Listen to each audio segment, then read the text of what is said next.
Welcome to Certificate Course in Dialogue Studies 2023-2024.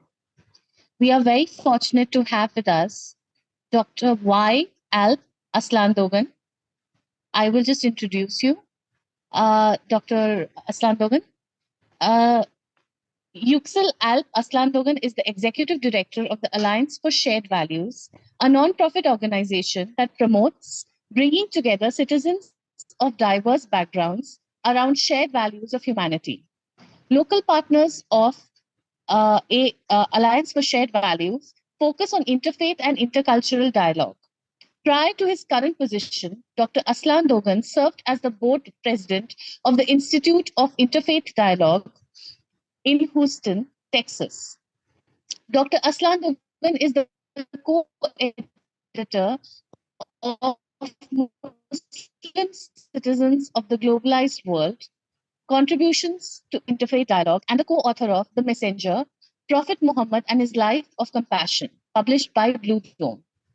He has published columns in CNN, Huffington Post, and FoxNews.com, and serves as a contributing editor for Fountain magazine and is on the board of scholars and practitioners of the Journal of Interreligious Dialogue. He holds a PhD in computer science. Today, he will talk about how dialogue serves social peace, evidence from surveys, statistical data, and brain scans. We welcome you, Dr. Aslandogan. You can have the floor now, and I'm sure our students are waiting to hear from you. Thank you. Thank you. Good evening to everybody. Assalamu alaikum wa rahmatullah. Peace be unto you all. Thank you so much for this opportunity to talk about dialogue and civic engagement. It is a joy itself, but what is more joyful is to actually be together with souls like you who value this. It's like a brother sisterhood of humanity, coming from different backgrounds. We come together. I really appreciate this opportunity. So Ragya mentioned, I'm the director of Alliance for Shared Values based in New Jersey, United States. We have 7 local partners in the United States and Canada, and our work is focused on bringing people of different backgrounds together as a disinterested third party, let's say. And we believe that there's some magic in the human communication, human direct contact in a respectful environment. And we will talk about this when we talk about dialogue. But that's what our partners do, and we function as a loose umbrella for these 7 regional organizations. And every year, close to 100,000 people of different backgrounds, Muslims, Christians, Jews, and Hindus, and Buddhists, and others, they come together around different kinds of events across America. And more recently, we have introduced also social responsibility projects that strive to improve the life conditions of everybody. We also function as an interface to the Hizmet movement in the United States for the media, for think tanks, and for the government. So we also do that function as well. So let me go into the topic. Just from my screen, I'm seeing that we have at least a mix of two religious backgrounds, and I'm sure there is much more diversity in terms of cultural and regional and other backgrounds, interests, so on and so forth. If there's a chance, maybe in the Q&A part, you can just give us a snapshot of your background. I would be very interested in learning about you as well. All right, so let's begin. So the general title of our topic today is How Dialogue and Civic Engagement Serve Social Peace. And we'll look at evidence from 3 domains. I mentioned about our organization. You can find information about us at AfSV.org, Alliance for Shared Values. Our organization, our local partners are supported by participants of the Hizmet movement. You probably heard about this movement. It is a movement started by Muslims in Turkey, but it is open to all because we believe that humans share a number of high human values, and we can work around those values for our common goals and common concerns. This movement focuses on three areas, primarily education. It is primarily an education movement, dialogue, interfaith, intercultural, inter-ideological, interpolitical, and humanitarian relief. Now, in the topic of our today's discussion, I mentioned dialogue and civic engagement. We will try to define them. We will try to get a better idea of them as it is understood by our organization and participants of the movement. But let me start by mentioning that they are closely interrelated. When there is dialogue, that means there is civic engagement. And when there is civic engagement, there is dialogue. So the two concepts actually cannot be separated from each other. And I'm going to give some examples of activities, and you will see that there is a lot of overlap between the two. In what domains can we engage in dialogue and civic engagement? Each of us, first of all, we are a human. You know, being a human first is such an important concept and practice and attitude and consciousness, I should say, that it is kind of, you can think of it like the white background of the slide. Okay, being a human first is the background of everything. But we are also a citizen, we are a neighbor, we are a parent or a child. We are Muslim or Hindu or Christian, etc. in terms of our religion. We have hobbies and interests, and we have professional skills and education. So that means that there are several domains to engage with others in these different roles. As a neighbor, as a citizen, we can engage in our local community. As a professional or somebody with some education in a certain field, we can engage in the professional world. As a citizen, again, as a resident and voter, we can engage with elected officials, government leaders, civic leaders. With our hobbies, we engage in hobby world. And with our religious identity, we can engage in the interfaith world. When there is no dialogue on civic engagement, what happens? There is isolation, ghettoization, discrimination, polarization, social exclusion, and at the extreme, it can also go into violent conflict. Sometimes we can understand the concept by looking at its absence. So what is dialogue? You probably by now have a good understanding of dialogue, but I just want to share the understanding of dialogue from our perspective, our organization, our local partners. We define dialogue as any meaningful interaction and exchange among people of different religious or ethnic, social, political backgrounds in an atmosphere of equality, tolerance, respect, honesty, openness, sincerity, and courtesy. Which means there's no imposition of ideas or beliefs. And this dialogue can happen through various kinds of conversations, formatted, organized, or unorganized conversations and activities. It also includes social responsibility projects. So this is our definition of dialogue: a meaningful interaction and exchange among people of different backgrounds in an atmosphere of mutual respect, where everybody feels safe, everybody feels comfortable, and there's no imposition. It is also defined as an open and respectful exchange of views between individuals and groups belonging to different cultures that leads to deeper understanding. So this definition also gives us what dialogue is not. Dialogue is not a compromise from one's religion. Nobody should fear that you will have to compromise when you engage in dialogue. If it is an environment where you feel like you have to compromise, that means it is not conducive to productive dialogue. It is not an effort to unify religions. Anybody who is engaged in interfaith dialogue knows that this is a fruitless effort, and nobody should aim for anything like this in dialogue from our perspective. It is also not a debate. I have a kind of a funny anecdote about this. Many years ago, in the 90s, when I was a student in the United States, we were following events in Turkey, and Mr. Fethullah Gülen, who is a Muslim scholar, the originator of the Hizmet movement, initiated a set of dialogue activities between Turkey's Muslims, Christians, and Jews. And in America, as students, we thought, why don't we do something like that in America? And we reached out to Muslim Community Center in Chicago, which is which consists of primarily Indian Muslims of Indian background, actually, and asked them if they have any interfaith dialogue activity and if they can introduce us somebody who is experienced in that. And they introduced us to a sister, I believe her name was Nancy Ali or Mary Ali, probably Nancy Ali. And we asked her, can you introduce us to interfaith dialogue? Are you doing anything in that domain? And she said, yes, but it is not very helpful. It's not very productive. We are in dialogue with Catholic Christians, and everybody's trying to prove that his religion is right and the other religion is wrong, and we're not getting anywhere. So dialogue is not a debate. It's not going to work if it is set up or if it is seen as a debate. Again, you can learn this by experience, but it is better to know that it's not going to work at first, I think.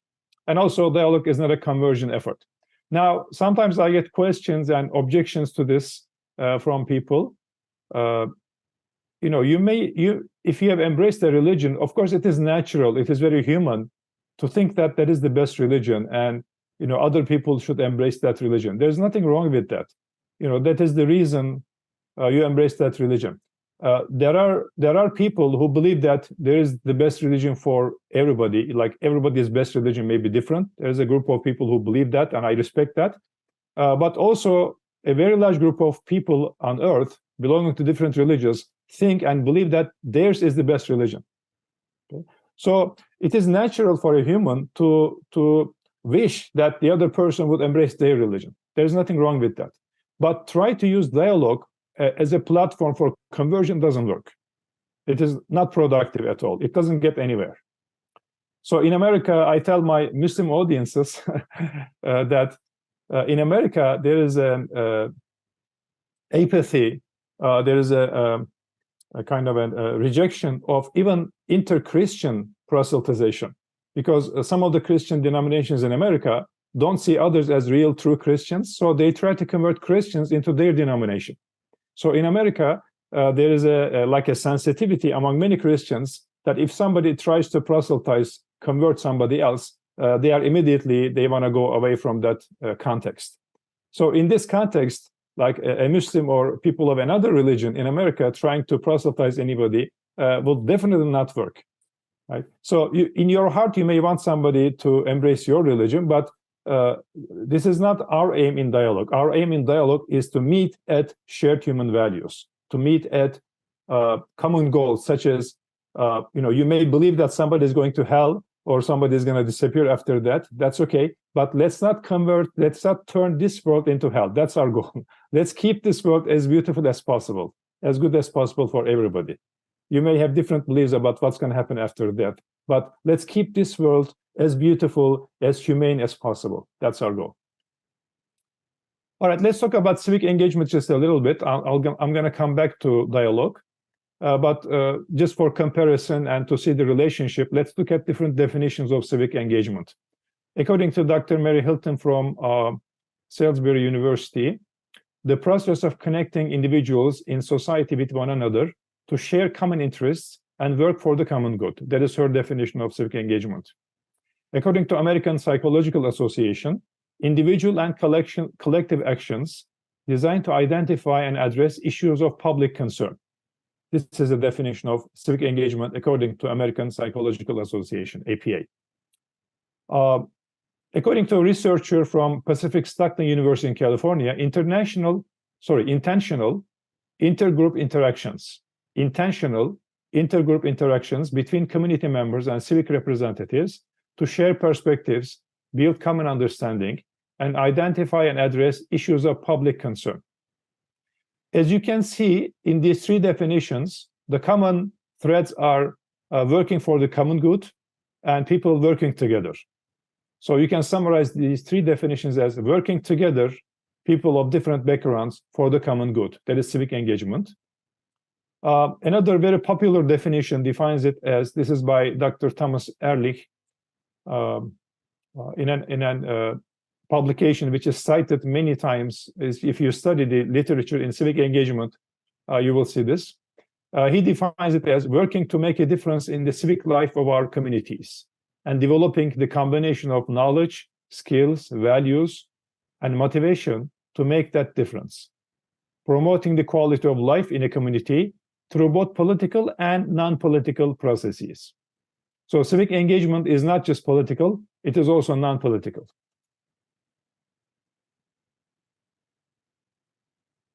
All right, somebody mentioned, can we say that the best religion is humanity? I think, at some level we can agree to that. Being human first, being human first. All right, so these are the definitions of civic engagement according to these researchers and references.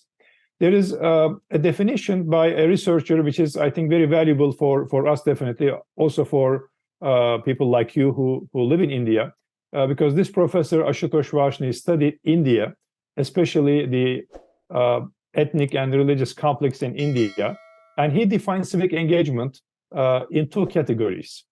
The first category is associational or institutional. So this is the involvement of Muslims and Hindus primarily in business associations, professional organizations, reading clubs, so hobby clubs, you can call them, sports clubs, NGOs, non-governmental, non-profit organizations, trade unions, and political parties. So people of different religious backgrounds coming together under an institution or association. In America, we distinguish between two types of association.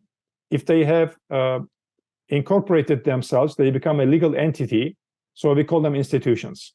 But in America, there are also tens of thousands of associations who have not incorporated. We call them unincorporated associations. So both of these are fall into this category. There is some kind of an association. It may or may not have a legal entity, legal personality, but it is an association of people who meet regularly, who do activities regularly. It is organized. And his second category is everyday civic engagement. That includes families from different communities visiting each other, eating together regularly, jointly participating in each other's festivals, allowing their children to play together, playing sports together, and other activities that you can imagine. All right, so now we have looked at definitions of dialogue and civic engagement. Let's have a look at the goals of dialogue and civic engagement. Again, as it's understood by our organization, our partners, and I believe many of you, maybe all of you. The goal of the civic dialogue and engagement, civic engagement and dialogue is, first of all, to prevent negatives such as ignorance, stereotypes, fear, prejudice, discrimination, anger, enmity, violence, and to build familiarity, true knowledge, accurate knowledge, empathy, acceptance, trust, harmony, and cooperation.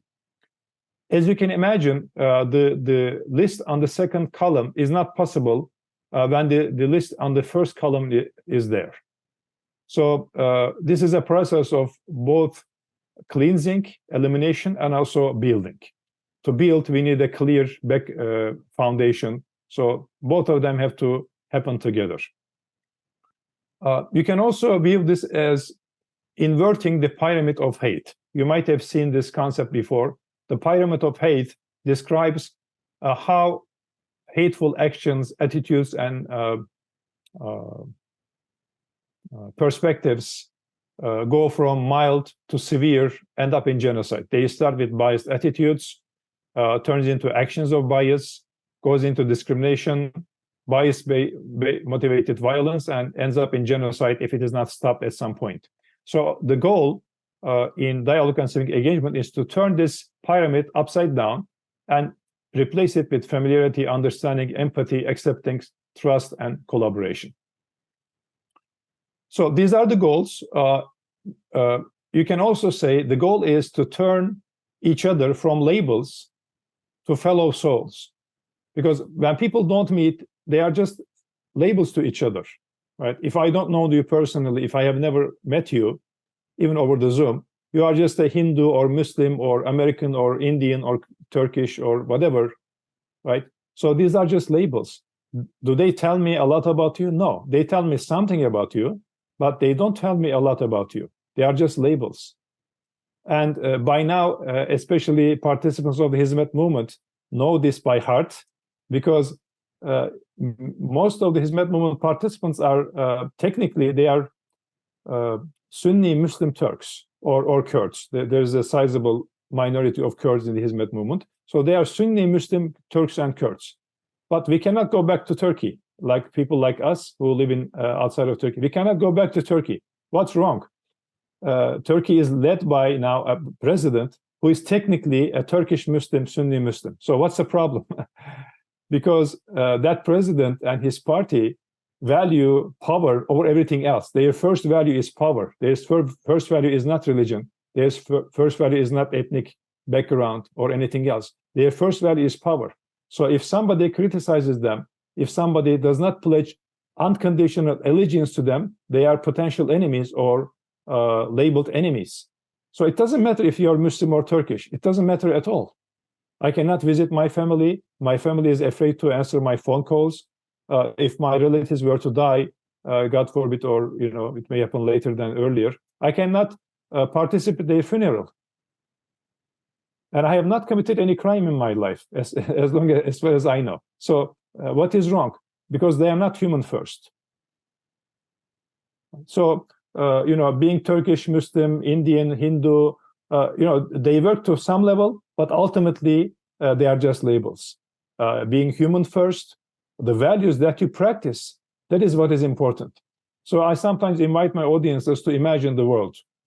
Imagine the political map of the world. What do you see? You see boundaries, borders, and colors. India is green or, I don't know, purple. Pakistan is some other color. Bangladesh is some color. Afghanistan is some color. South Africa is one color. Germany is one color. United States is one color, and there are boundaries. If you think about the world map in terms of majority religions in a region, you again get colors and boundaries. But think about the world in terms of people who believe in the human family, people who have hope for humanity, people who want to bring out the best in humanity, versus people who want to grab as much power, as much wealth as possible at the expense of other people. If you think of the world this way, what kind of map do you get? You get a map, you have dark spots and bright spots all around the world. You have dark spots and bright spots all around India, in America, in Germany, in Turkey. There are people who believe in human solidarity, human family. They have a hope for humanity. They want to bring out the best in humanity. And they want to make the world a better place for everybody, not just for Muslims or Hindus or Christians or Jews, for everybody. And then there are people who want to grab as much power as possible, as much wealth as possible, with no concern for others. So when you think about people who are, at this moment at least, they are dominated by these thoughts and beliefs and attitudes, you have a world with dark and bright spots everywhere. You have no boundaries, no uniform colors. So this is what we mean. By human interaction, we want to bring such people together. They will come from different backgrounds, but they share this vision for humanity. Also, we should be aware that there are people who are intentional hate mongers, and they benefit from polarization. There is a saying that I like a lot. It is very difficult to wake up people who are deep in sleep, but it is impossible to wake up people who are pretending to sleep.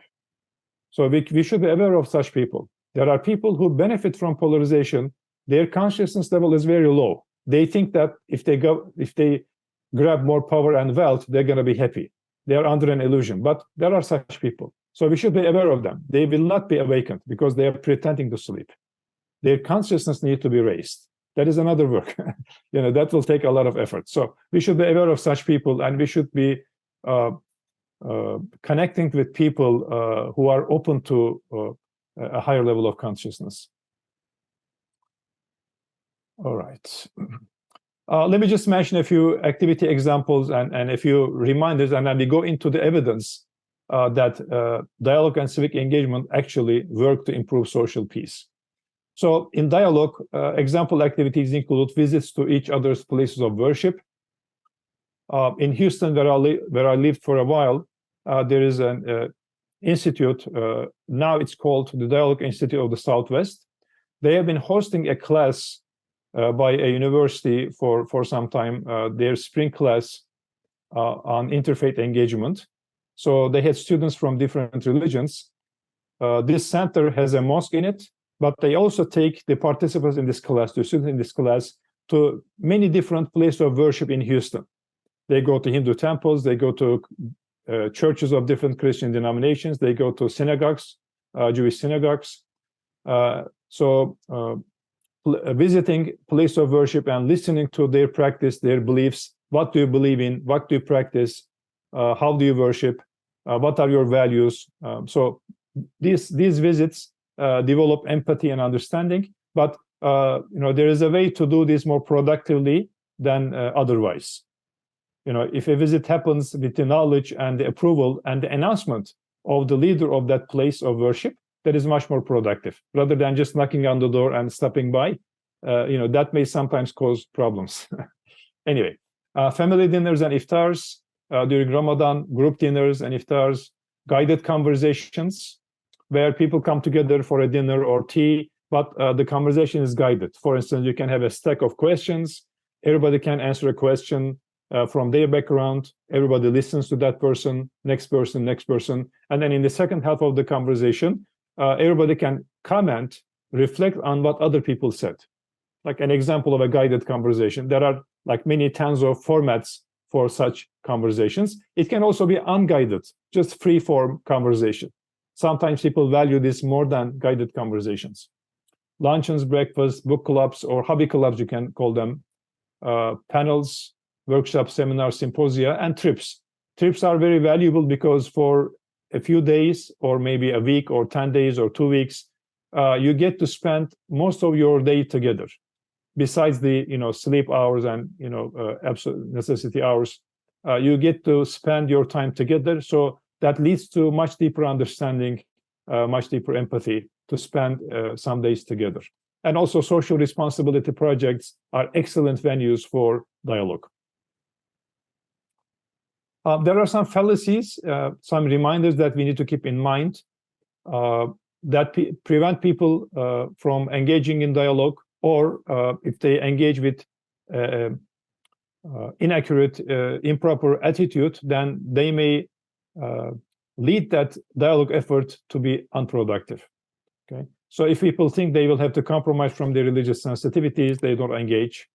If they think dialogue is proselytization, that they will lead the conversation to be unproductive. People sometimes think the more people I get to know, the better. That is true to some extent, but the ultimate goal is to form a human relationship. So you cannot form a human relationship with 1,000 people. So if you just keep on meeting people, more people, that's good, but you should also work on deepening some of these relationships. You should at least have 3 or 4 or 5 or 10 deeper relationship with some of those people. If it is only at the superficial level, then the goal will not be achieved. So continuing with some of the pitfalls, confusion, inconsistency about the goals or the principles, seeing dialogue as a venue for proselytization, seeing dialogue as a means for unification of religions, seeing dialogue as a debate, coming to dialogue with inner feelings or beliefs of superiority or inferiority. This also leads to unproductiveness in dialogue. You should not feel superior or inferior as a person, as a human being. You may think that your religion is best, or you have some other, there's some other group that you belong to that is the best. That's okay. But as a person, as a human being, you should not feel that you are superior to anybody else. Okay? Because you don't know the other person's heart. Only God knows the other person's heart and actions and life story. You may be at a better place today because you come from a more conducive background. Maybe somebody grew up in a very challenging background. So the position that they are right now may look like worse than you, but in God's sight, they might be in a better position than you because they overcame more harsher challenges. You may believe your religion is superior, but maybe you're not practicing that religion. Maybe the other person superficially, maybe in the wrong path according to your view, but in their heart, they may be more pure. So you should not judge a person and feel superior in your person as a human being, even though you may think that your religion or something else is superior. That's okay. But as a human being, you should not put yourself in a superior or inferior position. If you feel inferior, that's also not right. we should feel that this is just an open exchange. We are here to learn. We are here to improve ourselves and improve our society together. That should be the attitude. Dialogue also is not one-way communication. If you're not a listener, if you don't listen to people, that is not dialogue. Some years ago, there was a conference, and I was a moderator in a panel. So you know that the moderators have to remind the speakers that they have like 5 minutes, 3 minutes, 2 minutes, so on and so forth. So I prepared my markers, and I said that at the beginning of the panel to the speakers, when you see the number 3 in my sign, that means you have 3 minutes. When you see 2, it means dialogue is a two-way conversation. If only you speak, that's not dialogue. And if you see 1, for the sake of the one God that we all believe in, please stop. So dialogue is two-way communication. If it is one way, that is not dialogue. And often, you probably by now experienced it, often you find out that when you're genuinely listening to people, they become more open to you. They want to learn more about you. If you feel that you are listening genuinely, really to learn, they also become more open to you. They are more interested in learning about you. Some of the subconscious biases and prejudices lead to unproductiveness, and misreading of one's religious tradition leads to either avoiding dialogue or unproductive dialogue. So I speak to Muslims many times. In my experience, some of the reasons why some Muslims don't engage in dialogue is they don't have a holistic view of Prophet Muhammad's life, peace be upon him, and they lack a holistic view of the Quran. Because in the Quran, there are actually very harsh statements against certain beliefs and attitudes. Like, for instance, if you take the Christian belief of divinity of Jesus or sonship of Jesus, so in the Quran, these beliefs are criticized very severely. But what was the Prophet's attitude toward Christians? Right? So that's a different thing. The Prophet ﷺ, he dialogued with Christians. He invited them to Islam. Yes, these are true. And at some point, it could be seen as a kind of a debate or polemical conversation to some level, very briefly. But also the Prophet ﷺ, he allowed Christians to pray in his mosque. He allowed them to pray the Christian prayer in his mosque. Can you imagine this in a modern day mosque for our Muslim audience here? Like a modern Muslim day mosque allowing Christians to pray in the mosque? That's unimaginable in many geographies. So it is true that in the Quran there is criticism against certain attitudes, beliefs, but the Prophet and his companions treated with people who are different from them with respect. If they are not engaged in a conflict, they treated them with respect, and they allowed them to believe and practice as they want. So we should distinguish between these two things. When people fail to distinguish, they look at the harsh verses in the Quran against certain beliefs and practices. They translate it to the treatment of people. That is wrong, because that is not the Prophet's practice. Some Muslims, and I'm sure other religions, also have an inner superiority complex. Some of them fear being proselytized, and this may be true, of course, in certain contexts. Like in South Africa, Muslims are a minority, and they may have a accurate, rational fear of being proselytized in South Africa, right? So, in other contexts, for other religions, there may be contexts where the fear of proselytization may be rational, may be actually real. But we should distinguish: is there a real danger of being proselytized, or am I just imagining it? Right. So, for people like you who are more conscious, who are more engaged in dialogue, you should help your friends and your community members. If there is no real danger of proselytization, then your fellow co-religionists or community members should be open to engaging in dialogue. Like this institute that you are now engaging in believes in respectful environments for dialogue. So you can invite your friends to this environment. There are books on helping Muslims understand the concept of dialogue and the Prophet's practice.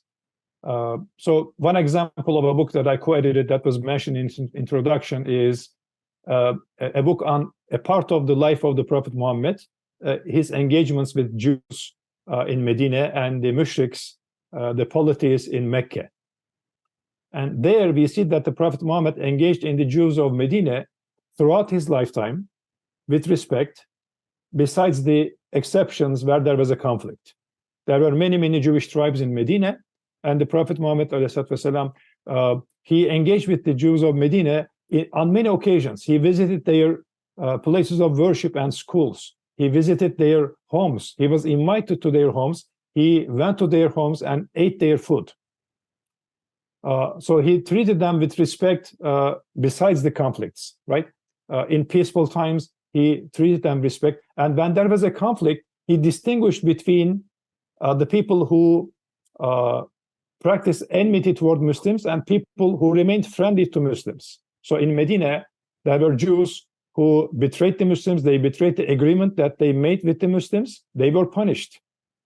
But the Jews who did not betray the agreements were treated with respect. And they continued to live in Medina throughout the life of the Prophet and after his passing away. As an anecdote, Dr. Reşit Haylama is the co-author of that book, the real author, actually. I edited the English version. He mentions that the Prophet actually had a piece of armor as a collateral in a Jewish merchant in Medina, because the Prophet received guests all the time, and sometimes he treated these guests as his personal guests. So when he treated them as personal guests, he spent his own personal money to buy them food and to offer them food and other things. So at this particular time, he had visitors, and he wanted to offer them food, but he did not have enough money, personal money. And he sent a companion to this Jewish merchant to borrow food on a loan. And the Jewish merchant said to the companion, "How am I going to trust that he's going to pay me back?" So the companion came back to the Prophet, said this, and the Prophet said, "Subhanallah, if I'm not trustworthy, who is trustworthy?" But he did not say, "Go punish that merchant." He said, "Take this armor, give him as a collateral, and then get the food." So the companion went to the Jewish merchant and did that.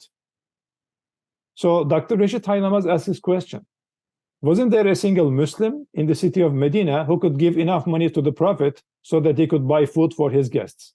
Of course, there were many Muslims who could do that. There were wealthy Muslims. But the Prophet wanted to engage with the Jewish merchant to have a relationship, a business transaction. There is a way of engaging. So the Prophet did not just invite everybody to Islam. He also engaged with people for social peace, for trust, for a community life, for a peaceful community life. So this is something that is, I think, often misunderstood by Muslims. They think that engagement is only for proselytization. No, that is not. Social peace, peace in general, is a goal for Muslims. It is a Muslim value. It is a Muslim goal. All right, let's go back to civic engagement, and let's now take a look at some activities in civic engagement. The youth.gov website, which is a coalition of 22 US federal agencies, defines civic engagement in this way. Civic engagement involves civic action, civic commitment or duty, civic skills, and social cohesion, a sense of reciprocity, trust, and bonding to others. Example activities: on the political side and civic side, working with fellow citizens to solve a problem in the community, attending a political meeting on local, town, or social affair, being an active member of a group that tries to influence public policy or government, right? Attending a political rally or speech. Examples of political engagement activities. From different domains, civic engagement activities from different domains collected by Brookings Institute based on the work of many other institutions. So some examples I want to highlight here: identifying a problem in your community and working with your neighbors to fix it, planting a tree, visiting someone else's place of worship. Do you remember this one as an example of activity in dialogue? This is why I say civic engagement and dialogue cannot be separated. So visiting somebody else's place of worship is listed as an example of civic engagement. by Brookings Institution. Picking up trash, starting a book club. This was an example in the dialogue section, right? Collecting food for those who are in need, visiting a nursing home or hospital, cleaning up the local park, cleaning up a local river or lake, helping others in emergency, humanitarian relief organizations, getting involved with them monetarily, voluntarily, in person, supporting the teachers at your local school, volunteering at a museum, a public library, food bank, volunteering at a community center, choosing to work at a nonprofit organization, hosting or attending a debate or, purple conversation. So purple conversations are conversations where there is a mutual respect and safe environment in America. I'm sure there are equivalents in India too. Hosting a picnic or block party in your neighborhood. Doing a year of service, dedicating 1 year with minimum needs covered, serving somebody somewhere. Okay. So as you see, dialogue and civic engagements activities are very, very similar. And I'll come back to Dr. Vashni's list of examples of civic engagement. Joining professional business organizations, fraternity organizations, hobby organizations together as people coming from different backgrounds and engaging with families who are different from you on a day-to-day basis. I made a list of professional associations for my audiences in America. I'm sure in India you can find similar lists. There are literally hundreds and thousands of such organizations in different fields. When you find these organizations, you can join as a member. You can attend their annual meetings and conferences. You can become an officer, attend the officer meetings. You can become a committee member and attend the committee meetings. You can become a volunteer in their activities. You can also form committees like a committee leader. You can organize events or attend the events. You can volunteer for event organization. And you can also get involved in partnerships of this organization with other organizations. So when you decide to join and get involved in our organization, there are many different ways of being engaged in that organization, not only becoming a member, but all of these other means as well. So I give examples of these associations. What should you look for in an association? Does it facilitate networking? What is the membership size? Does it have a branch nearby? Does it have meetings of local members? Does it have larger events that bring together a larger group of people? How easy or difficult it is to become an officer or committee member? Are the activities meaningful to you? These are some of the criteria. And I give examples here, but these are from America. So I'm going to leave it to you to find examples from India or wherever you are living right now. All right. There are other examples. Interfaith Build by Habitat for Humanity brings people of different faiths to build homes for homeless people. Some of our ladies in New Jersey participated in this program called Family Promise, which provides shelter and meals and basic education for homeless families. It's called Family Promise, and Muslim ladies brought warm vegetable meals to people who are benefiting from the services of this organization. All right. So let's now go into the second part, which is going to be time-wise less, but I think I will be able to give you the essence of this part, which is how do we know that dialogue and civic engagement actually serve social peace? Right. So I provide evidence from 3 different domains: surveys, social science research, and brain scans. Right. So in the survey part, let me start with this anecdote. I met with Mr. Henry Izumizaki in a conference in Georgetown University. And he told the story of his organization, which is called One Nation Foundation in America. One Nation Foundation is formed by a Christian businessman named George Russell. George Russell spent millions of dollars starting this organization with the purpose of introducing Islam to Americans. You heard me right. A Christian businessman spent millions of dollars donated to form an organization to introduce Islam in America for a better perception of Islam in America, because he watched the 9/11 attacks and he was very fearful. He thought that, this is from his book, This is what he's saying. He thought that, oh my God, Christians fought each other for 100 years in Europe. Now, I don't want to see a war between Muslims and Christians for another 100 years in America and elsewhere. So what should we do? Americans have a very bad image of Islam because of 9/11 and other terrorist activities. So we should work to educate Americans on Islam. So they founded this organization called One Nation Foundation in 2006. And for 4 years, they organized many activities. They invested in projects such as developing documentaries which describe Islam in an accurate way. They prepared imams, khatibs, the speakers, to be able to do television interviews. They prepared TV anchors. They educated them on Islam. They prepared a website for the script writers in Hollywood who's going to involve some element of Islam in their movies. So they engaged in many activities. But in 2010, they noticed a poll by Pew Research which asked Americans, how do you score different religions? Like, give 100 points to the religion that you feel warmest and 0 points for the coldest feelings. And when you look at the score of different religions, you see that Islam has a very low score, score of 40. Jews, Catholics, and evangelical Christians score 61, 62, and 63. Muslims, atheists, Mormons, and Hindus, they are 50 or below, right?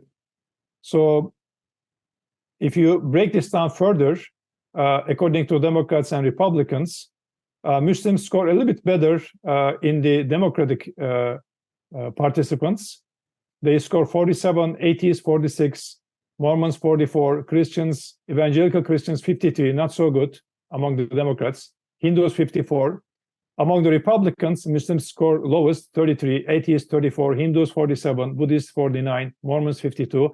Evangelical Christians score highest among the Republicans. So when they saw this result, the poll of how people view different religions, Henry says, we were very demoralized. We thought that all of our work did not really work, did not really produce any results because we were not able to change Americans' perceptions of Islam. Now, I actually don't agree with Henry because I think if they didn't do the work that they did, maybe it could be worse. But the second point that he made is more important. The second point that he made was this. There was another part of this survey which asked people, do you know anybody from that group? And when they included that into the calculations, they see that there is a big gap between people who don't know somebody from that religion and people who know somebody from that religion. Look at this. For people who don't know anybody Muslim personally, they give a score of 35. If they know somebody, they give 49, almost 50. There is almost a difference of 15% between people who know a Muslim and who don't know a Muslim. And when you look at these other groups, like people who know a Hindu, they give a score of 63. If they don't know a Hindu, 47. A Mormon, atheist, so on and so forth. So the gap is different for different religions, but there is a significant gap. So this is this example of evidence from the surveys that knowing somebody from that group improves the perception of that religion by a significant amount. 14%. That is a big gap, big difference, a positive difference. Okay. So then Henry said that after seeing this result, we focused all of our money and efforts into funding local organizations who bring people of different backgrounds together, especially Muslims.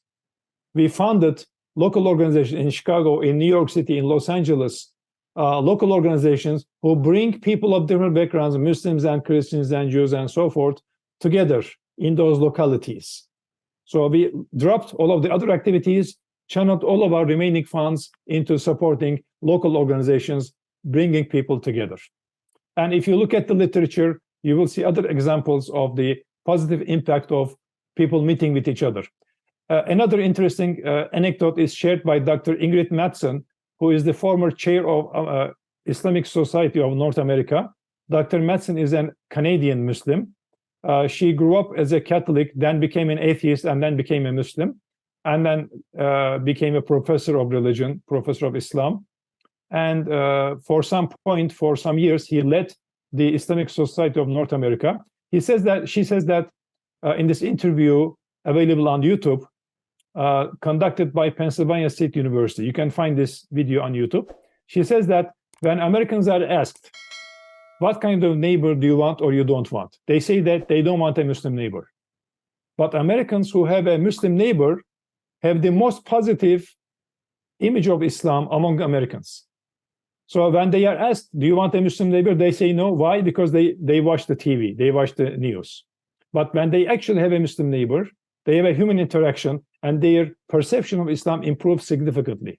So Americans with a Muslim neighbor have the highest rating of Islam, the most positive image of Islam, perception of Islam among all Americans. So that is the irony. The first is a perception based on TV images. The second one is a human connection, human interaction. In the social science field, the research of Dr. Varshney is published in his book, Ethnic Conflict and Civic Life, Hindus and Muslims in India. He shares many statistics, but his most striking statistic, for me at least, is this. He compared the rates of violence in Indian cities or regions across a time range of 1950 to 1995. So this is the rate of deaths, violent conflicts in different Indian cities, normalized per 1 million of population. Right? So among you, if you know math and statistics, you know that if something is not normalized, it may be very misleading. Yeah. You have 5 deaths in the city in inter-ethnic conflict, and you have 500. So this 500 city must be really, really bad. If you don't mention the city size, it may be very misleading. So this figure, this graphic is actually normalized according to 1 million per 1 million population. So he says that in some cities there are no deaths or very small number of deaths. In some cities there are much higher rates of death. What is the difference? Dr. Varshney says that the determinant or the main factor is the level of civic engagement. In the cities where there's a high level of civic engagement, there is much less violence and much less death, and sometimes no deaths at all. And he has another observation. He says that politicians everywhere try to polarize people and benefit from it. Like politicians benefit when people are in fear, when they have an enemy, and politicians mobilize people to go and vote and be active based on fear. Right? This happens everywhere. He says that associational forms of civic engagement are more resistant to efforts to polarize people. Okay, remember the 2 kinds of civic engagement that he listed. Let me go back to that slide. Right? He says that the associational engagement is more resistant to efforts to polarize people.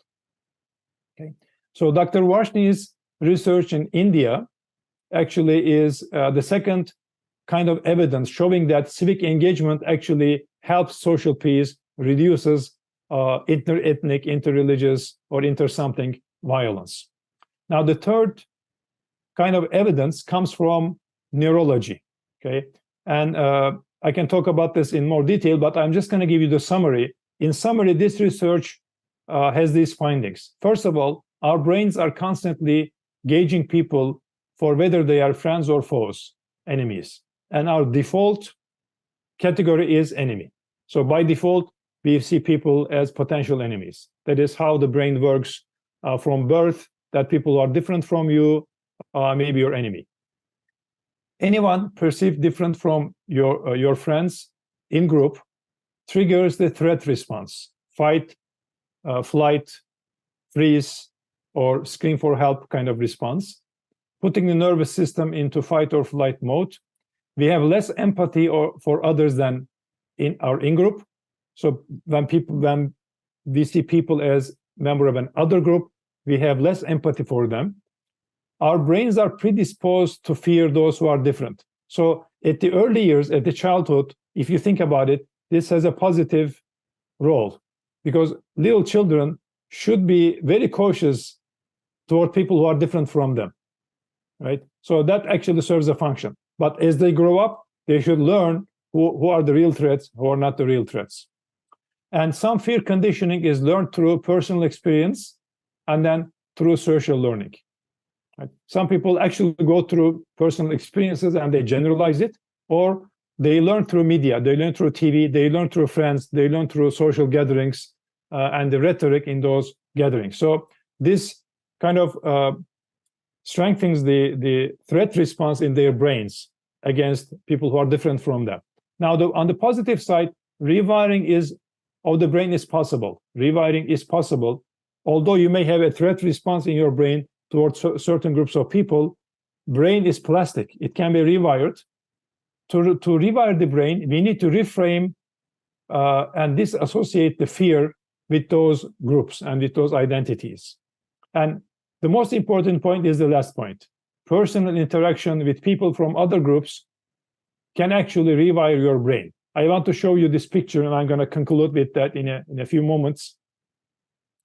They actually scan the brains of people before and after they are exposed to, they have an interaction with people from a group that they see as a threat. So the image on the left-hand side is the pre-image, where there is a lot of threat response in the brain toward the group that they see as a threat. After meaningful interactions with members of that group, the threat response in the brain actually is diminished. So there are very interesting findings in this research, but I'm going to leave you with this, that in neurology, in brain scans, we can actually see that the threat response of people toward people who are different from them, it is diminished when they have a meaningful interchange, such as dialogue and civic engagement. So we can conclude that in 3 domains, in the surveys of people perceptions, do they know somebody, do they not know somebody from that group? That makes a difference in perception, in relationships. In the societies, in the localities where there is a high level of civic engagement, there is less violence. There is more social harmony, according to social science research. And finally, in the neurology, we see that physically, biologically, in human brain, the threat response is reduced when there's a meaningful interaction. And I have references for these that you can refer to when I share this presentation. I'm sure you already received some of the references. So I'm going to just end with some reminders, and then we can open up for Q&A after that. Reminder, the first reminder is not to be naive, to know that there are people who knowingly, I shouldn't say consciously, who knowingly benefit from polarization. The second point is actually something reminded to me by a participant in this meeting 2 years ago. He mentioned that for social peace, dialogue may not be, civic engagement may not be the most important factor. And that is true. For social peace, dialogue and civic engagement may not be the most important factor, because social justice usually is the most important factor. You know, we should try to achieve social justice. That is the most important factor. But how are we going to achieve social justice? Social justice requires empathy, understanding. If people are indifferent to others' needs, if they have no feeling, no experience of others' conditions, then they will have no empathy. In the absence of empathy, it will be very hard to reach social justice. And I know this because I have relatives who are business owners who employ people, and I also have relatives who are blue-collar workers who work for other people. I know the feelings and the conditions of both kinds of people. You know, the business owners go through difficulties, they have really harsh times, they build up a business, and you know, when they employ people, of course, they have their own background in mind, and they have their own priorities and needs. And the people who are working for others, they have their own conditions. So only when the two sides understand each other, they can find an equitable, mutually agreeable solution.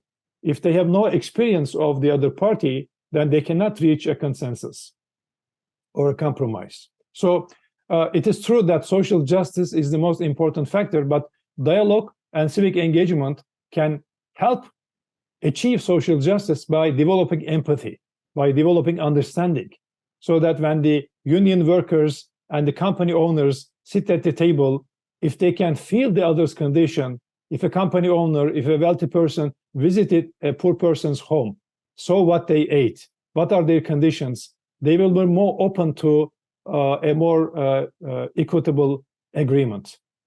Maybe you may not be able to bring a company owner to the table, but you might be able to, engage an administrator, at a mid-level executive in civic engagement, and help them meet with somebody who is a blue-collar worker. So that will help achieve social justice. So I'm going to conclude with that. Again, I thank you for the time that is given to me, and I'm very happy to answer your questions. Thank you, Dr. Alp Aslandogan. I would request the participants to just raise their hands and ask their questions. It's not necessary that you have to have a question. You can also have a comment, or you would want to share an experience. That's also most welcome. So please raise your hand and you can pick Dr. Aslandogan's brain. Metaphorically speaking. I think there is somebody who's raising hand. If you can moderate, Pragya, I would appreciate. Yes, Swati, you can go. Yes, sir.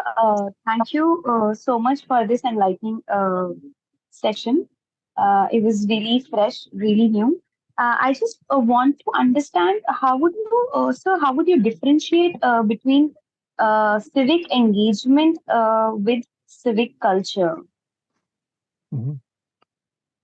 I think those two are also related, because civic culture, as I understand it, is about beliefs, attitudes, perspectives, activities, action that only develops through education and through engagement.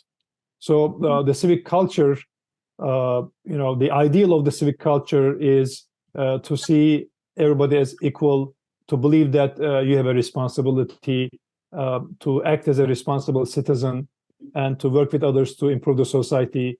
So this is the kind of the ideal of the civic culture. But how does this actually form? This forms through education, through experiences, through engagement, right? So there's a saying in Arabic, which is also known in Turkish. So in Arabic, it says, "Man lam yazuk lam ya'rif," if anybody knows Arabic, which means the one who doesn't taste doesn't know, right? So the development of a culture happens through observation, through engagement, through doing something, or seeing somebody do something. So to develop the civic culture, we need civic engagement. For civic engagement, we need civic culture. So we need to start somewhere. So we start wherever it is easy for us. Thank you so much, sir. Thank you so much. Thank you, Swati. Who wants to go next?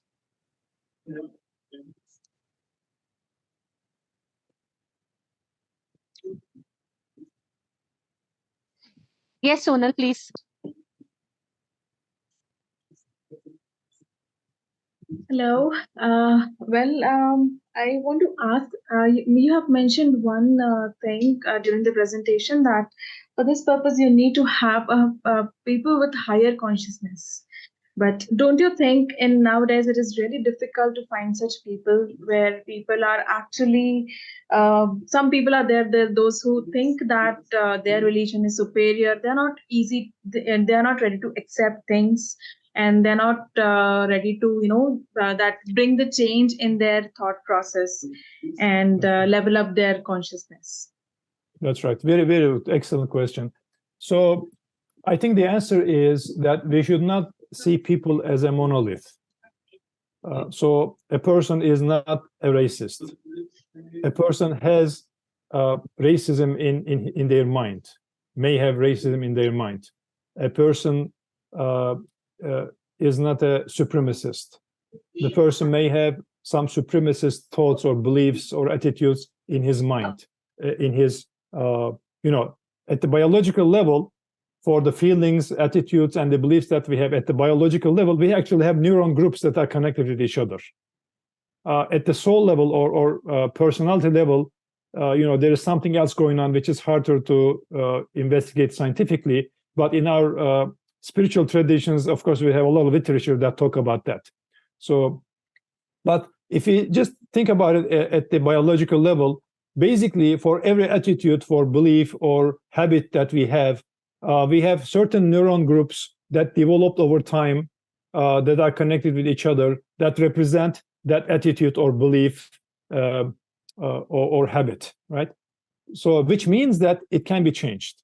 So we just need to find pathways to those people where they don't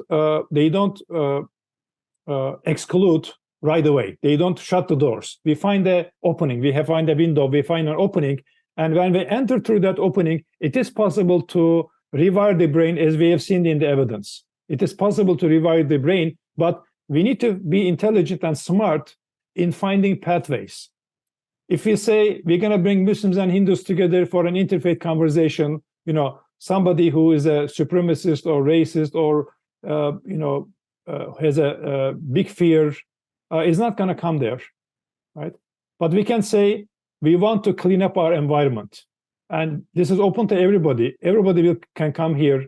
Don't bring your prejudices. Just come as a citizen.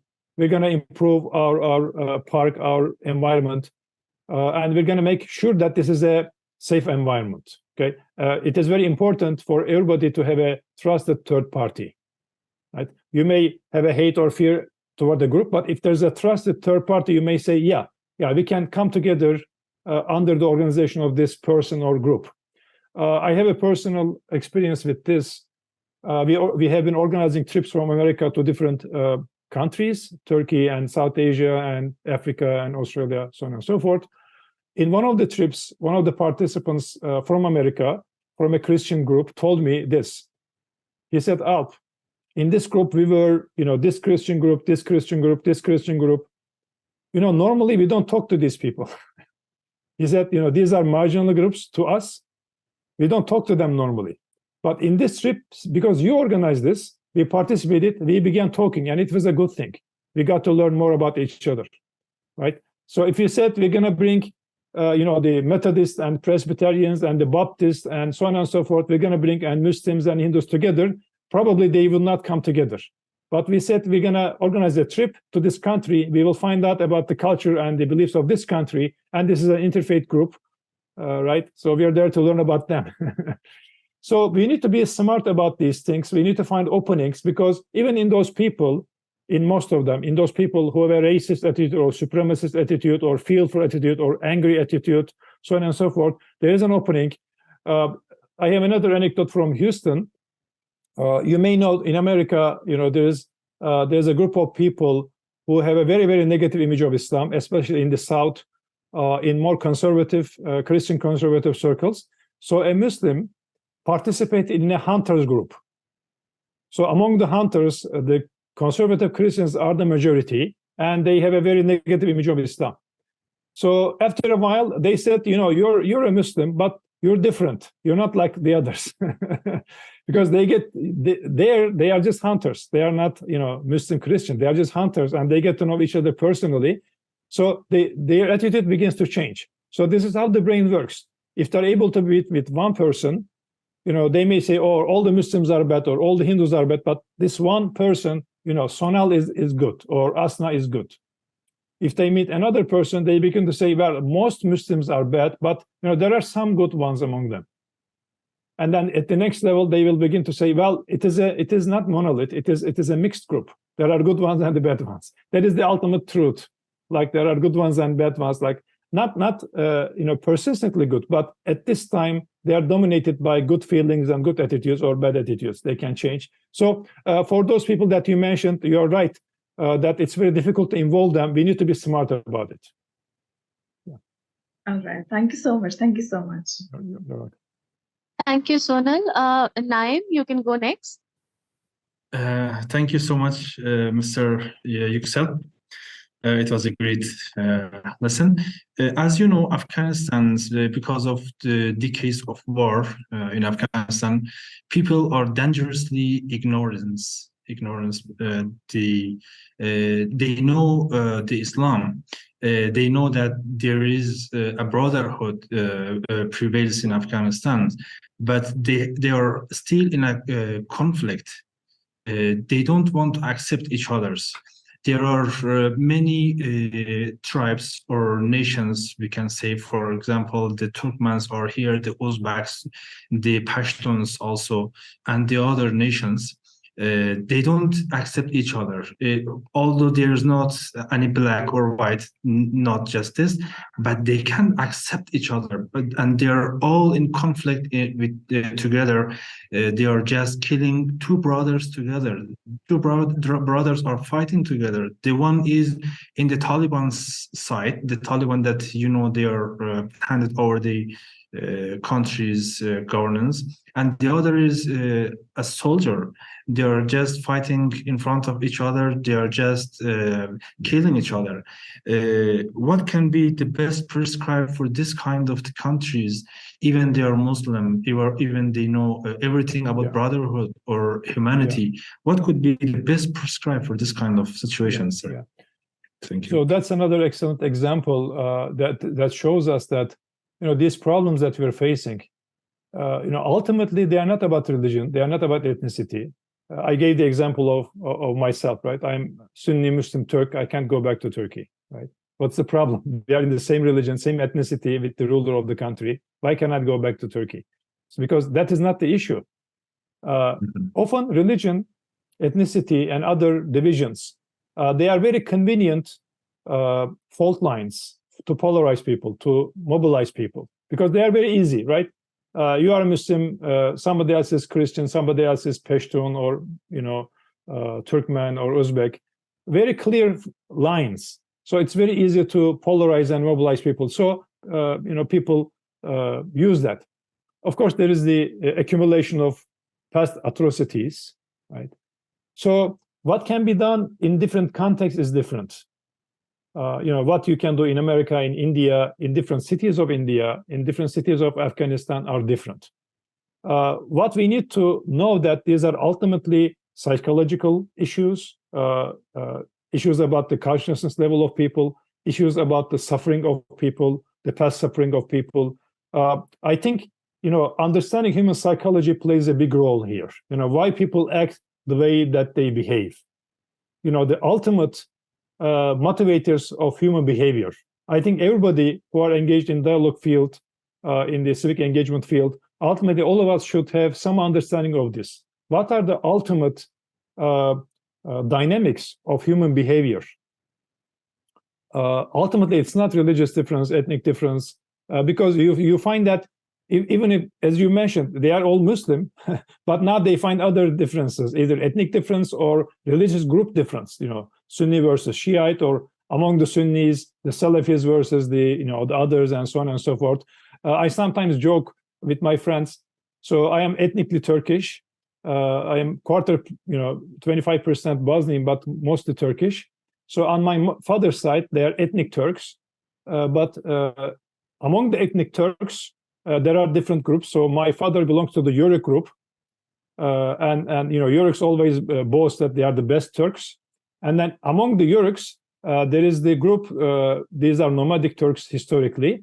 So they are the black goat herders. My father belongs to the black goat herders group among the Yörüks of Turks. Right? And they claim that those are the best Yörüks among the Yörüks. Right? So if at any point a conflict happens between the black goat herders and the red goat herders, you will know that that's not because of the ethnic difference. You know that there is some other reason behind it. So, finding intelligent ways to try to address that ultimate source. Is it because of the fear? Is it because of the past atrocity that people are vengeful? Is it because of the social justice situations where people are suffering currently and they want to address that? They have a big loss. So go to the psychological level, find out the real reason, and see if we can do something about that real reason. And in every ethnicity and religious group, we will find people at the higher consciousness level, leaders, either actual leaders or thought leaders, and work with them to find a solution that works in that particular context. So that is not something I can tell you, what will work in Afghanistan, but I can tell you that in Afghanistan, in that context, there is something that can be done. How do I know this? Because I know people who have done great things in very difficult circumstances. So, unfortunately, your solution will have to depend on your research. But I can tell you that if you go to the psychological level and find people in every group, in different groups, who are at a higher level of consciousness, work with them to try to help elevate as many as we can. Thank you, sir. Thank you, Naim. Zikra, you have raised your hand. Please go ahead. Hello, thank you so much for delivering such a nice lecture. My pleasure. On thank you for dialogue attending. and engagement. Is, my question is, if we are living in an environment where people are looking us inferior, and what is the basic way to start dialogue to clear and what is our culture? So I want to know what is a basic way to start conversation if they don't like us, if they hate us. If I understand, you said that if in the environment there is a lot of fear or bias or like supremacist ideas, how to start dialogue there? Is that your question? Okay, so Yes. let me tell you an anecdote from Houston again that might give you an idea. I'm going to go back to my answer to a previous question that we need to be smart about it. So smart means that for the people who are fearful or have a supremacist ideas or otherwise, to find a way that they feel is safe for them, they feel is comfortable. So in this example, let me see if I can show you a picture of that. All right, so am I able to still share screen? Yeah. So in Houston, there's this cultural center that was built by Hizmet participants there. So they try to incorporate, different elements from different cultures. So at this center, they were hosting this class that I mentioned that bring together students from different backgrounds, and they visit place of worship. So at some point, Dr. Can Doğan was the president of the Institute for Interfaith Dialogue, who was hosting this group of students, and they were visiting different places of worship. And they visited, I believe, a Baptist church, or maybe a different denomination, evangelical church. They don't believe in dialogue. They only believe in proselytization. They believe that everybody needs to be converted to their religion. That is their general attitude. So they are not open to dialogue. They do not normally come to dialogue. And they may fear Muslims, I don't know. But when the president, Dr. Doğan, reached out to them, mentioned this course, he said that we have this group of students who come to us every year, and we are visiting places of worship. Can we come to you and learn about your denomination, your understanding of Christianity? So they did that once and twice and 3 times, 4 times. Later on, he told us that, the church group began to talk among themselves. They said, this Muslim group is bringing us people to learn about us. They only ask questions. They don't try to, tell us anything. They just learn, but we have never visited their place of worship. Shouldn't we do that? So they ultimately decided to come and visit this place and start a kind of dialogue. So I'm sure you can come up with examples in your own. The ultimate trick, if you want to call it, is to find a way where people feel safe and comfortable, and they don't see any drawback to engage in that kind of activity. Once you facilitate human-to-human touch, human-to-human contact in a respectful environment, you will see that everybody begins to change. So first, they will begin to think that there is a minority that they can engage with, and then they will begin to improve. There are some pathological cases who will not improve. That's okay. We try to do our best. So Thank you. maybe I can repeat that. Some of the social responsibility projects that to improve our society might be the best opportunities if people see a benefit for themselves, for their co-religionists or co-community members in the activity, they might be more open to engaging with those. If they see no danger of being proselytized or being preached to or having to deal with, others. Thank you. Thank you so much. Tulika, you can go ahead, and then after Tulika, Snover. Thank you so much, ma'am. Sir, first of all, a very refreshing and very enlightening session. Thank you so much for this. And my question is from one of the articles that we have been sent to refer. So there was this thing mentioned about the racist brain, where where it was about ideological racism and the conditioned racism. So the thing is, there has to be some form of racism. Either it is going to be ideological or it is going to be, conditioned in our brains somehow. First question is, how do we let this go? Like, as we grow up, how we let this go of idea of the conditioned racism, basically. And the second point I wanted to mention was your point about raising the consciousness. My thing is, why do we have to have religion to somehow raise the consciousness?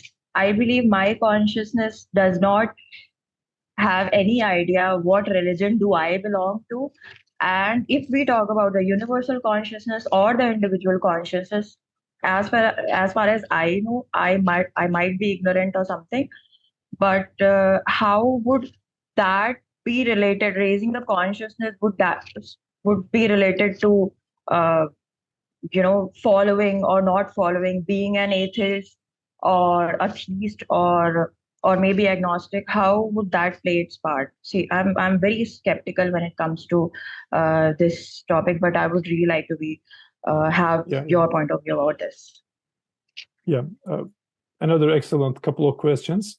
To your first point, I think the answer is actually in some of the papers that are shared. So they say that yes, we do come.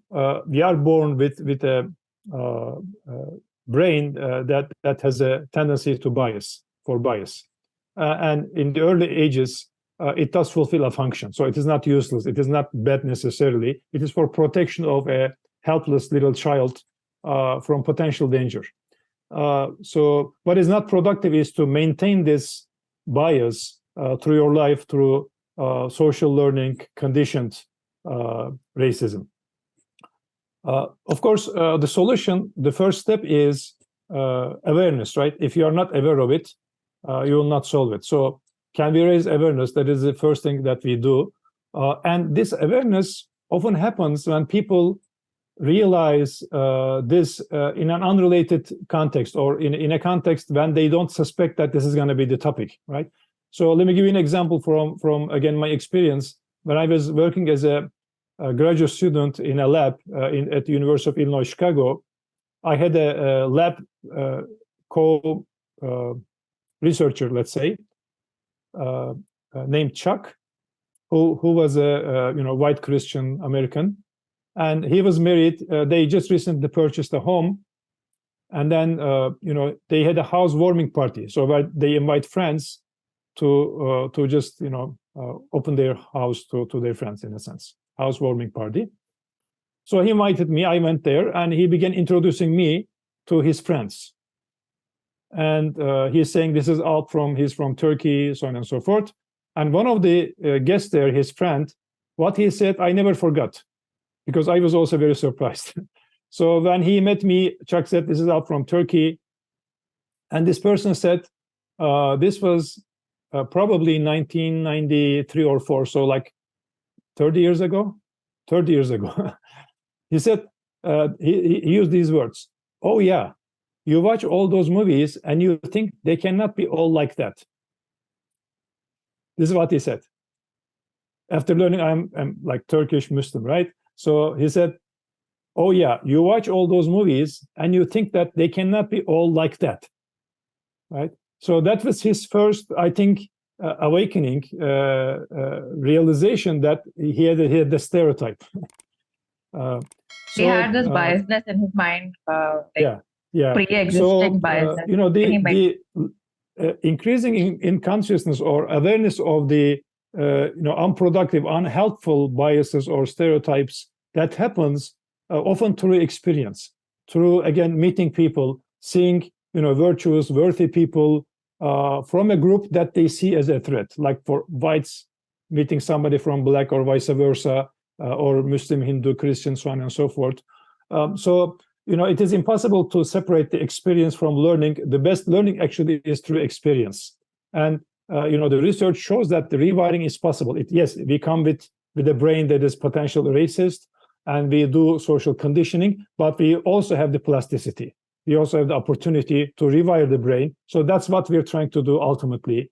That is, the research is showing that it is possible. So it is our job as people who believe in this to find ways to facilitate this.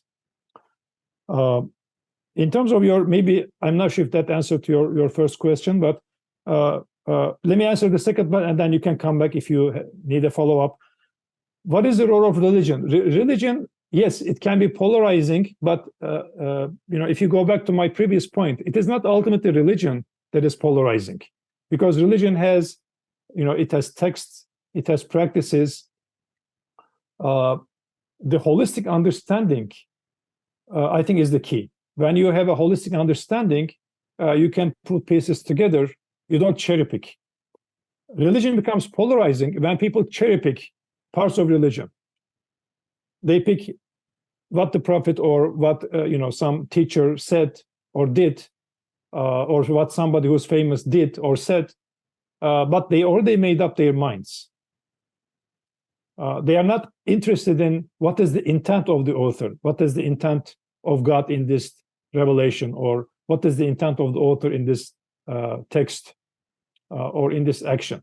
So we see this a lot in Muslim extremist groups.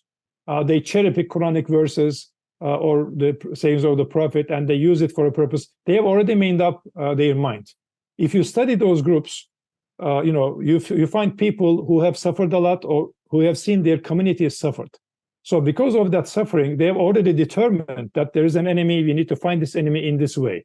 And they go back to the Quran and the Sunnah to find justification for that. But the attitude is the attitude that we seek is we try to find the intent. What is the ultimate goal of this text? So you will find that in every religious tradition, there are more inclusivist people. In the Muslim tradition, some of the people in the Sufi tradition can be given examples, but not necessarily just among the Sufis. Also in the mainstream Islam, you find inclusive people. Let me give you an example from Rwanda. In Rwanda, there was a genocide between the Hutus and Tutsis. I don't know what their religion is, but they are not Muslim. In Rwanda, there is a very small Muslim community.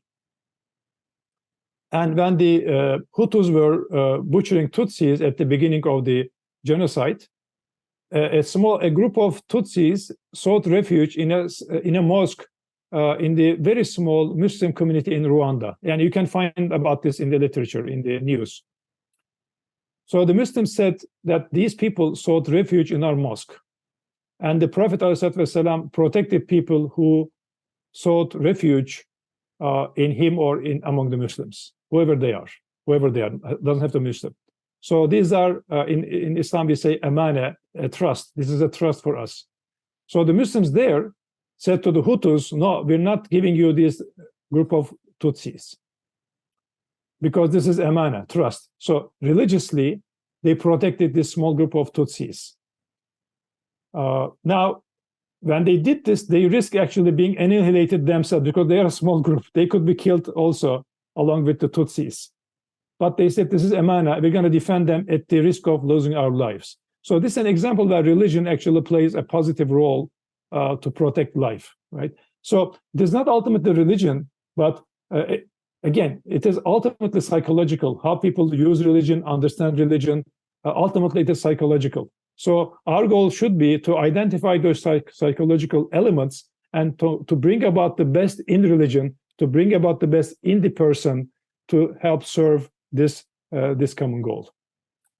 So religion doesn't have to play a role. It can play a positive role, but it doesn't have to be religion. It can be our humanitarian common goals, humanitarian shared beliefs. They can come from religion. They can come from just human heart. We all have a human heart, right? That's perfectly fine.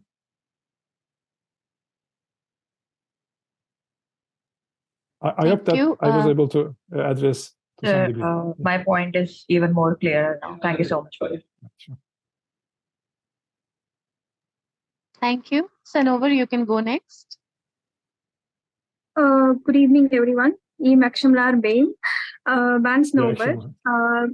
I actually don't have a question related to the topic per se, but it's actually more of your personal experience from being a computer science graduate and, you know, spending your time in lab processing images, because I read a few of your works from your website. The search for meaning in life. Yes. So I actually have this query, like how did a computer science graduate find his path into a totally different background? Because I have done my computer science engineering and then I landed up in a master's degree from conflict analysis and peace building. So for me, I'm finding it very challenging to look into the literature and learn new terms and techniques of conflict transformation belonging to a conflict state of Jammu and Kashmir. So it's a bit, I think it's a lifetime opportunity for me to talk to a person who is a living example of what I aspire to do. So I would just like to ask for a few tips so that I can, you know, go on and find a meaningful life. Yeah.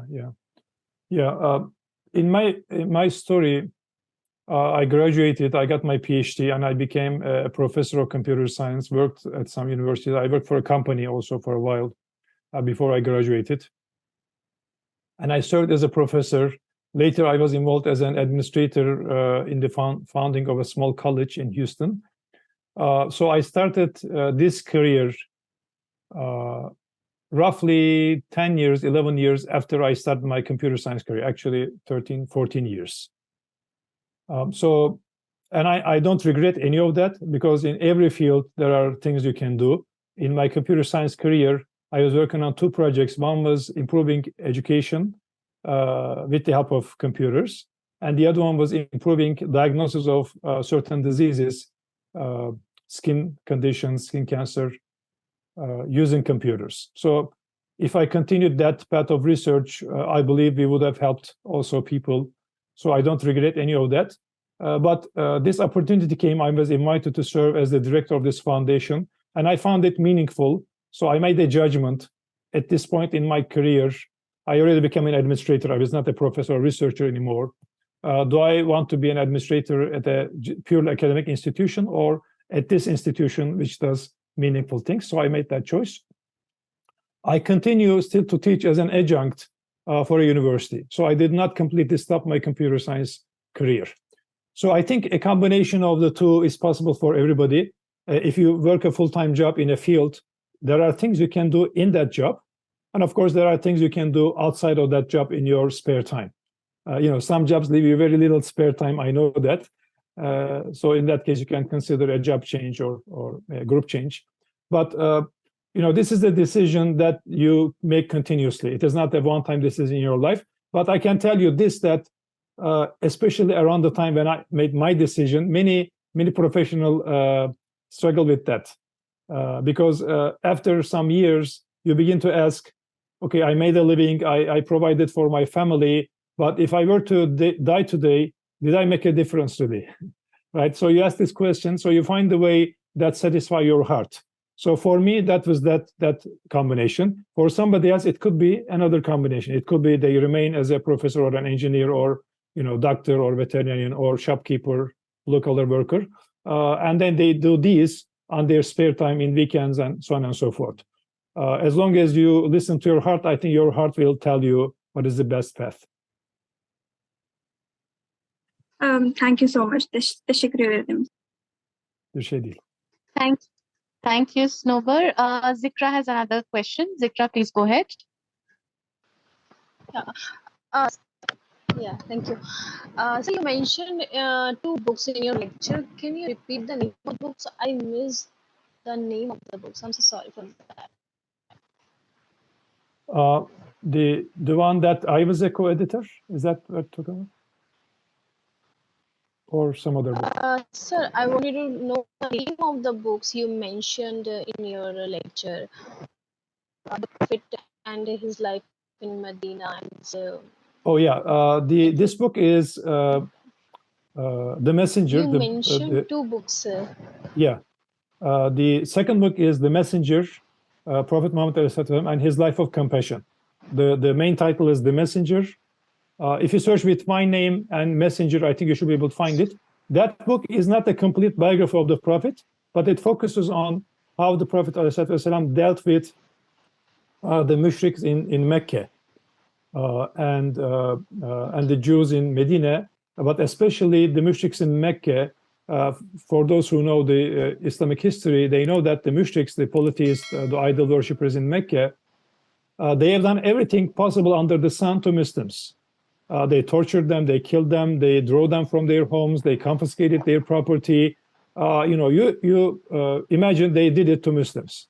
But when you look at how the Prophet dealt with them through the years, it is just amazing. I mean, he forgave people, he found ways to forgive them. He opened up channels for them to get to know Muslims, to get to interact with Muslims.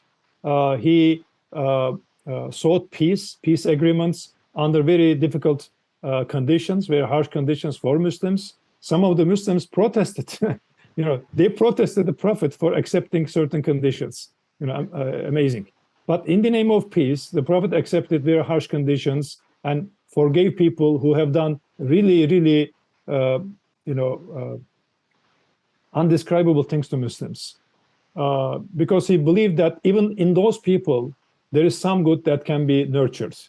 And it turns out that for most of those people, with just a few exceptions, there were a few exceptions, for most of those people, some of the really terrible people turned out and became much better people. So this book actually discusses 27, if I remember correctly, 27 ways through which the Prophet sought to earn the hearts of people, mostly the mushriks, the polytheists. It focuses on that era, for that period. It is a fairly academic book, very good referencing, but it also has parts where you can read easily. Yeah, that is the second one. The first one is something that I edited. It is based on a conference publication. Again, if you just type my name and ISBN, I think that will come up in Amazon or other places.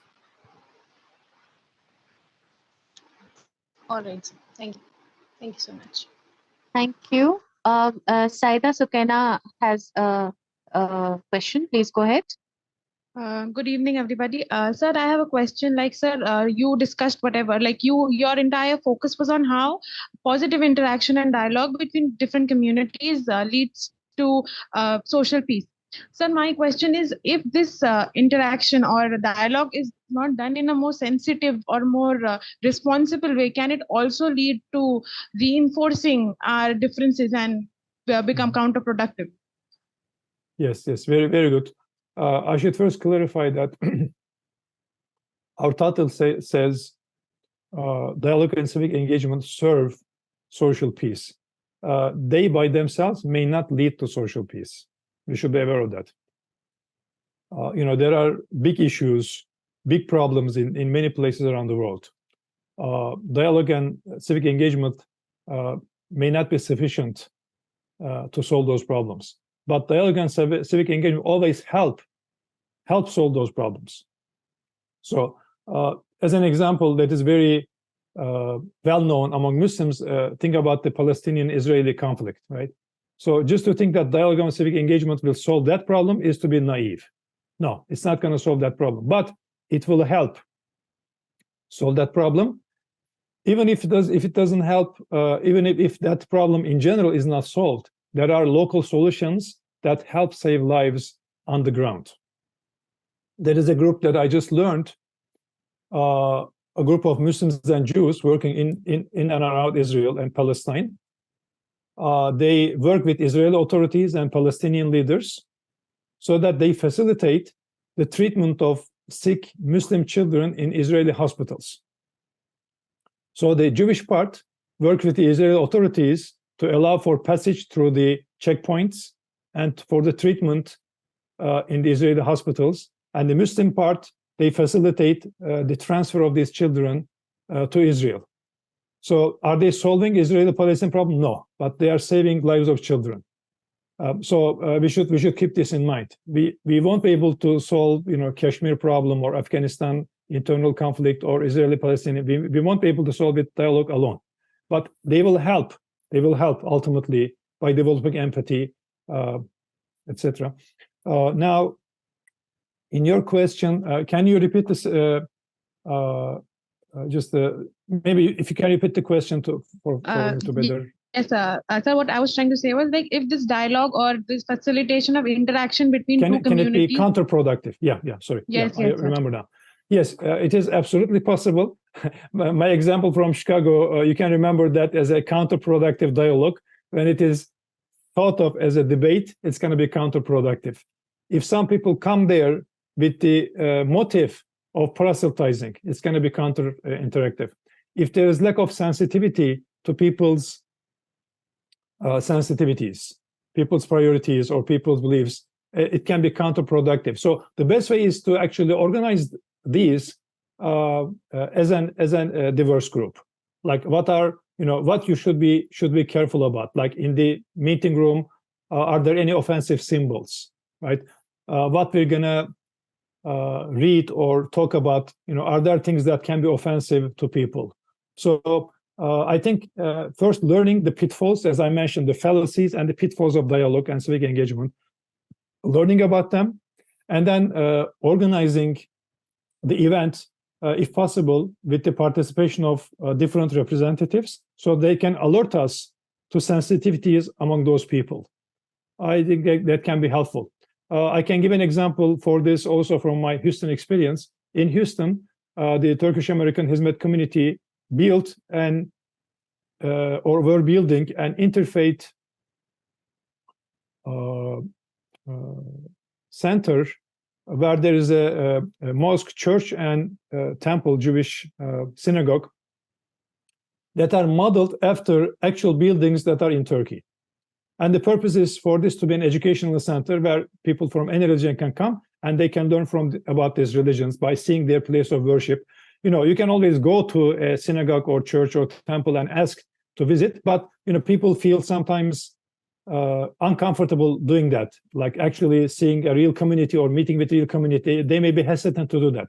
But this was designed as an education center, so they know that everybody is welcome. That's the purpose. So we hope that it would welcome people. But then we had an initial reaction from the Jewish community. It almost went into crisis. They said, is there going to be a scroll there, the Torah? Who's going to be the owner of the Torah? Who's going to talk about Jewish religion? So they had all these questions and fear that we as Muslims will try to tell about Judaism to other people. And we said, of course not. The Torah scroll will be owned by a Jewish person who allows it to be kept there. No Muslim will touch it. And then we will ask Jewish authorities to give us material about Judaism. So the material about Judaism will come from the Jews. We will have nothing about it. So we were able to resolve that. We involved a member of the local Council of Rabbis in Houston in the design of the center. So we were able to solve that problem. So these are the key things to prevent turning this event into being counterproductive. It is very possible if you are not sensitive enough, if you're not thoughtful enough. Thank you very much for bringing it up. I think this is going to have to be my last question because I have another meeting that I have to attend shortly. Yes. We just have Asna. We have only one hand raised. So Asna, go ahead, and that can be the last question. Thank you so much, ma'am. Am I audible, sir? Yes. Okay. Thank you so much for the insightful session on dialogue and civic engagement. I would like to know more about you as an individual who's been engaged in this field of dialogue and civic engagement for these many years. You might have come across many challenges from the power structures that is present in society in facilitating interfaith dialogues. So how did you overcome all those challenges being part of many organizations as well as in an individual level? So I would like to know more about that in brief. Yeah. Well, I think I am lucky in a sense that in America, in general, people's attitudes are more positive than negative. Yes, there are groups who are close to dialogue, who are driven by fear. Let me tell you an anecdote from Texas, where I lived for so many years. In Texas, there are a lot of people who are close to dialogue and they are fearful of Muslims. So in one panel that I attended, there was a speaker who said that all Muslims are potential terrorists or political Islamists, like they want to dominate the world if they're not doing it because they are not observant. So, people say there are over 1 billion Muslims around the world. How can they all be bad? He's saying because they are not observant. If they are observant, they are potential threats. So, there are such people, unfortunately. And one member of the audience stood up from among the Christians. He said that, if we use the same perspective, same kind of lens that you are using for Muslims, we might as well classify all Christians as a threat, all others as a threat too, because you are cherry picking, you are, working off of your bias. But these are the minority. According to a survey, I believe by Pew Research, 73% of Americans see living a part of your heritage as a richness and as something that makes you American. Living a part of your ethnic or religious or cultural heritage in America, living that is seen as a richness by 73% of Americans. Only 27% don't see that as richness. But so that's also still a big number, right? 27% means what, 60 million, 70 million people see differences as something not wanted. They want people to completely assimilate, for all people to look the same. So what do we do? Again, I don't have many negative experiences myself, but we try to find more conscious people in the groups who are in general closed. And we try to, again, be smart about the ways to approach them so that on the face of it, it is not threatening to them. One of my friends, for instance, he visited a church in the Texas area, in the Dallas area again, and he knocked the door, wanted to meet with the pastor, and said that, mentioned that we are organizing interfaith activities with Muslims and Christians and Jews and so on and so forth. And the pastor told him his first words: "If you don't believe like me, you are destined for hell, and I don't need to speak with you. If you don't believe like me, you're destined for hell. I don't need to speak with you." So I don't know what he did afterwards, but he could have said, it's okay, maybe we'll meet some other place, some other time when you are at a higher level of consciousness. Or he might have persisted, and he might have thought, okay, can we do this instead? Can we do that instead? I can give you a positive example of a friend who is in a small town in the New York City, New York State, not New York City, New York State. And he attended every meeting in his small town and met with different people. At some point, he met with the mayor of the local city that he's living, who is known as a conservative who is against immigrants. And he knew this, but nevertheless, he said, every Ramadan we have iftars, and every iftar, our family, we want to have a guest. We are very sad if we don't have a guest. Could you be our guest for one iftar? And he said yes. So he came, and then he was so happy for that meeting. He said that I met a Muslim for the first time in my life, and this was great. And he posted on Facebook, on his Facebook page. So this is somebody who's known as somewhat racist, against immigrants, white Christian, and the mayor of the town. But he was nevertheless open to a personal invitation. In terms of authorities, I know that some of the, religious group leaderships or politicians, they are polarizing. They are using the fear factor. So engaging with them directly may be hard. I would not give up on that because even those people can grow. But I would rather reach out to people in those groups who are more conscious, who are more open. Through those people, through smart ways, through intelligent ways, if we can engage with other people, that can be productive. One of our friends in California, he attended a meeting of the political conservatives that used to be called the Tea Party. You might have heard about it, Tea Party in America, very kind of radical conservative group who are also very much against Muslims. Many of my examples from anti-Islam bias in America, as you can imagine.